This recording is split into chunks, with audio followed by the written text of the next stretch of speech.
SP500 weekly time frame wave counting के base पे देखें तो फर्स्ट इम्पल्सिव वेव जो ट्रम्प के समय में आई थी, जिसे हम ट्रम्प पुट भी बोलते हैं।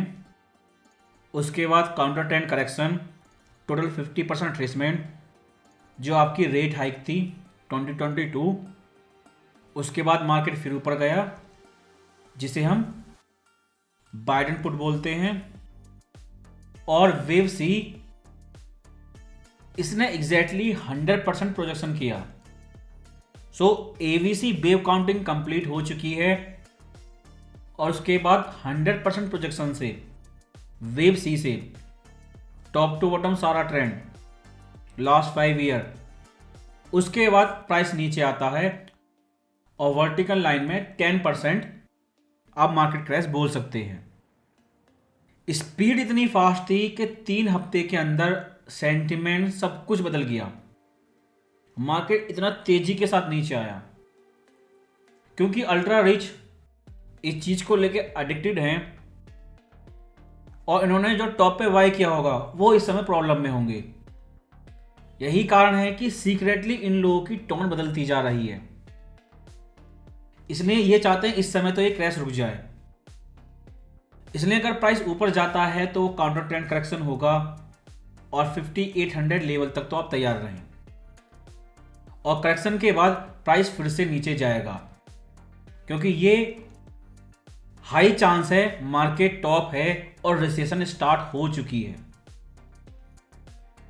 पहले तो ये होता था इनडायरेक्टली हेज फंड सारी पॉलिसी कंट्रोल करते थे जैसा कि फेड, लेकिन इस समय कंडीशन ये है कि एक ट्रेंड हेज फंड सारी पॉलिसी डायरेक्टली और पब्लिकली कंट्रोल कर रहा है।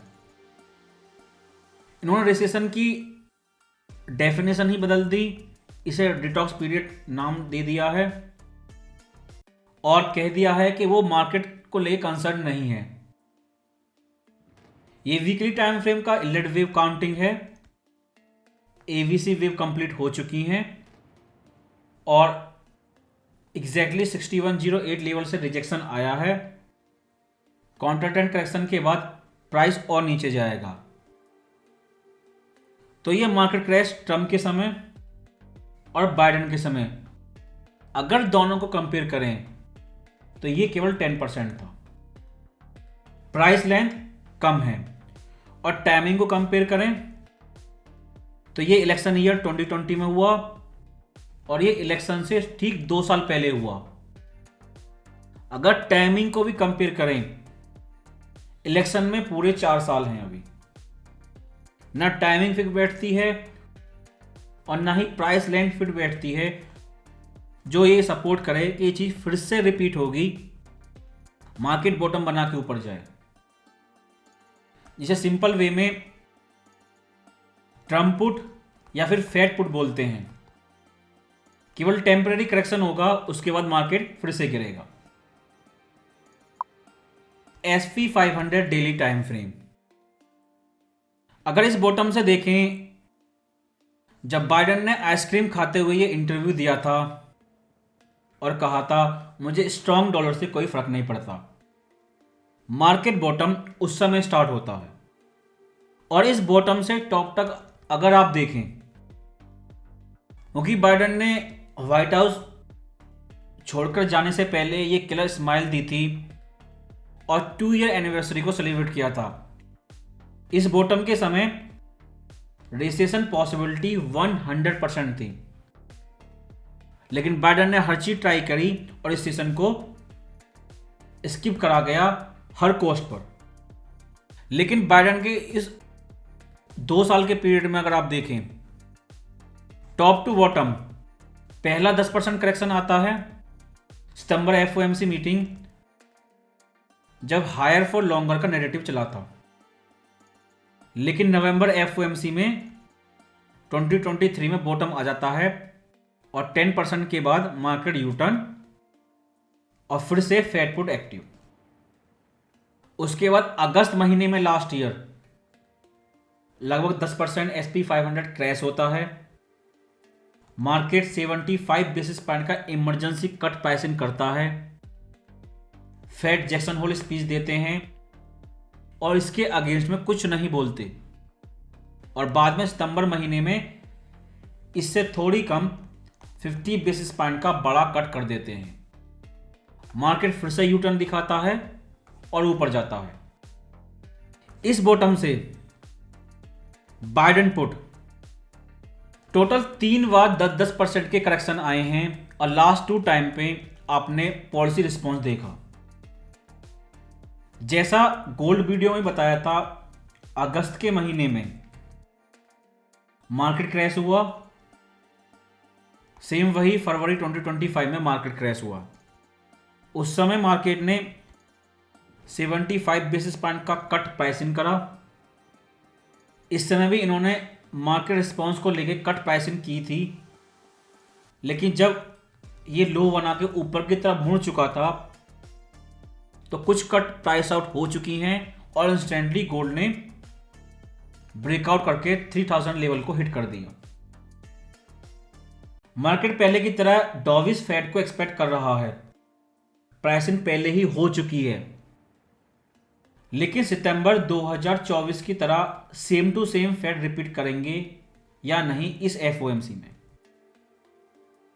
लुटनिक उन्होंने क्लियर बोल दिया है, अगर टैरिफ से रिसेशन आती है तो आने दें, वो टैरिफ लगाएंगे। जबकि टैरिफ का उद्देश्य ही यही था, रिसेशन को स्टार्ट करना, मार्केट सेल ऑफ को ट्रिगर करने के लिए कोई तो नैरेटिव होना चाहिए। अगर euro USD weekly time frame को आप देखें और जो SP 500 पे अभी समझाया है, ये चीज कैसे होती है इसे समझें। प्राइस ऊपर गया, गोल्ड 1620 से लगभग 2100 गया और उसके बाद काउंटर ट्रेंड करेक्शन करके प्राइस ने 61% रिट्रेसमेंट से वर्टिकल लाइन दिखाई, और जिस वजह से ये ऊपर गया है, क्योंकि मार्केट क्रैश को रोकने के लिए इन्हें क्या चाहिए, यील्ड नीचे जाए और डॉलर वीक हो जाए, जो ऑलरेडी हो चुका है। लेकिन जब हिस्ट्री पढ़ेंगे, मॉनेटरी पॉलिसी ट्रैक रिकॉर्ड देखेंगे, तो उसमें नजर आएगा फेड ने कुछ किया ही नहीं। टॉप से लेके बॉटम तक अलग ही कारण थे। ट्रम्प का टैरिफ वॉर, जिन्होंने उस समय डिले कर दिया, और जब डबल बॉटम बना था, क्लियर बोला था उस समय मंडे मार्केट के समय, और बाद में वर्टिकल ब्रेकआउट, जो हमें बताया जा रहा है कि जर्मनी मॉनेटरी पॉलिसी है। प्रॉब्लम 2 है। पहला, ये ओवरबाउट है, ट्रेंड लाइन ब्रेकआउट करने के बाद रिटेस्ट कर रहा है। सेकंड, क्राउडेड ट्रेड है, क्राउड ये सोच के सेल कर रही है कि बहुत ज्यादा ओवरबाउट है। या तो प्राइस काउंटर ट्रेंड करेक्शन करके शार्प करेक्शन इस लेवल को रिटेस्ट करे, या फिर फ्लैग पैटर्न बना के साइडवे करेक्शन करे, लेकिन है ये ओवरबाउट और 060 से पहले सपोर्ट नहीं है। और इंट्राडे पे बेरिश बायस के साथ इस लेवल पे ट्रेड करें। अगर GBP/USD डेली चार्ट को देखें तो ये रेजिस्टेंस लेवल है, ब्रेकआउट हो गया, टॉप टू बॉटम 61% रिट्रेसमेंट, ये भी कंप्लीट हो गया। बेरिश बायस के साथ ट्रेड करें इस लेवल के पास में। नीचे आता है तो सेलर का ये ट्रेंड लाइन रिटेस्ट पहला टारगेट होगा, इससे पहले सपोर्ट नहीं है। क्योंकि यूरो यूएसडी में जो हुआ है कोई यूनिक चीज नहीं है, सेम यही चीज जापान में हो रही है। वहां के यील्ड भी ऊपर जा रहे हैं। अगर यूएसए के यील्ड डाउन है, यूएसए बाहर यूरो और जेपीवाई इन दोनों के यील्ड अप हैं। क्राउड केवल रेट कट हाइक को देखती है, लेकिन हेज फंड यील्ड को देखते हैं। जापान के यील्ड एक्सप्लोड हो रहे हैं, जर्मनी के ही बहुत ज़्यादा ऊपर गए हैं, लेकिन यूएसए के उल्टी दिशा में जा रहे हैं, वो नीचे जा रहे हैं। यानी कि डोमेस्टिक इकोनॉमी में वो रेट कट कर रहे हैं इनडायरेक्टली, इंटरनेशनल इकोनॉमी में वो हाइक कर रहे हैं। और ये जो पेयर है यूएसडी जेपीवाई, ये यूएस 10 ईयर बॉन्ड यील्ड का कॉपी पेस्ट है, सेम टू सेम चार्ट है।